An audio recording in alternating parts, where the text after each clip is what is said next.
Witam wszystkich oglądających.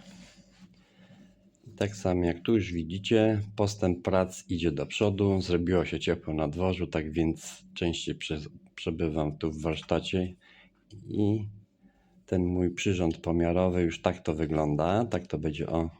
To jest finalna konstrukcja. Tu już nic z konstrukcji mechanicznej nie będę przerabiał. Ewentualnie, nie wiem. Nie, raczej nie. Nic nie będę robił. Tak już to zostanie. Tylko jedynie będę dorabiał tutaj na tą ośkę zębatki, które będą napędzać prądnicę. W przyszłym filmie, bo to jest, pokażę Wam, jaki jest pobór prądu,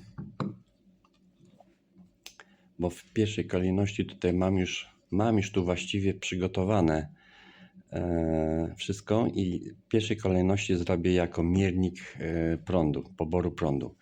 Tu będzie pokazywana wartość, jaki jest prąd pobierany przez ten silnik z tą przekładnią i dla odwzorowania tak ustawię, żebyście widzieli, jaki jest prąd tu, jak Arduino zlicza, jaki jest pobór prądu i jaki jest pobór prądu z zasilacza warsztatowego. On tam też ma miernik taki, on też to mierzy.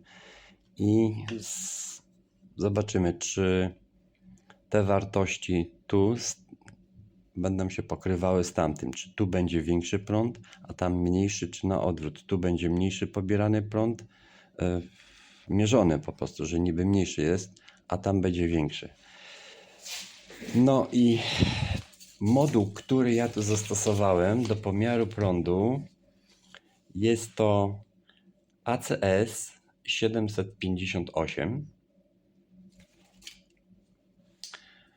I ten moduł mierzy do 50 A. Nie wiem, to chyba troszeczkę przesadziłem z tym prądem, bo tu taki prąd nie będzie szedł na bank, bo już sam silnik tu w jednym z filmów Wam pokazywałem, jaki to prąd idzie. Tak więc tu za mową użytkownika mojego konta, osoby, która oglądała moje filmy, zaproponowała mi zakup modułu INA 219 i tu jest różnica taka, że ten gdzieś mierzy do 3,2 A, czyli mniejszy prąd, może być to bardziej dokładny pomiar prądu, ale to się dopiero okaże, jak to mówią, w praniu. Jak zrobię, najpierw napiszę tu program do obsługi tego modułu i zrobię testy, nakręcę film, pokażę Wam, jak to wygląda i dopiero wtedy zamontuję ten drugi moduł. W dniu dzisiejszym to byłoby tutaj wszystko, co chciałem Wam pokazać. Jeszcze pokażę jeszcze raz, jak tu mam to zrobione. Tu oczywiście jest zasilanie, przychodzi plus i minus.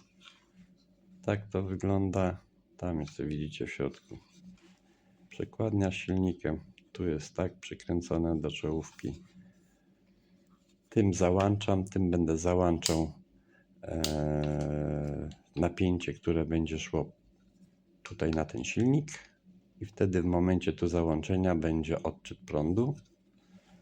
Tu podłączam pod Arduino kabel USB. Tak wygląda to w środku. Jest to Arduino Uno R3 i ten wspomniany moduł ACS 758. I to cała konstrukcja po prostu. No i oczywiście wyświetlacz, nie? LCD 2x16. I tym akcentem kończę ten film i zapraszam Was na kolejny.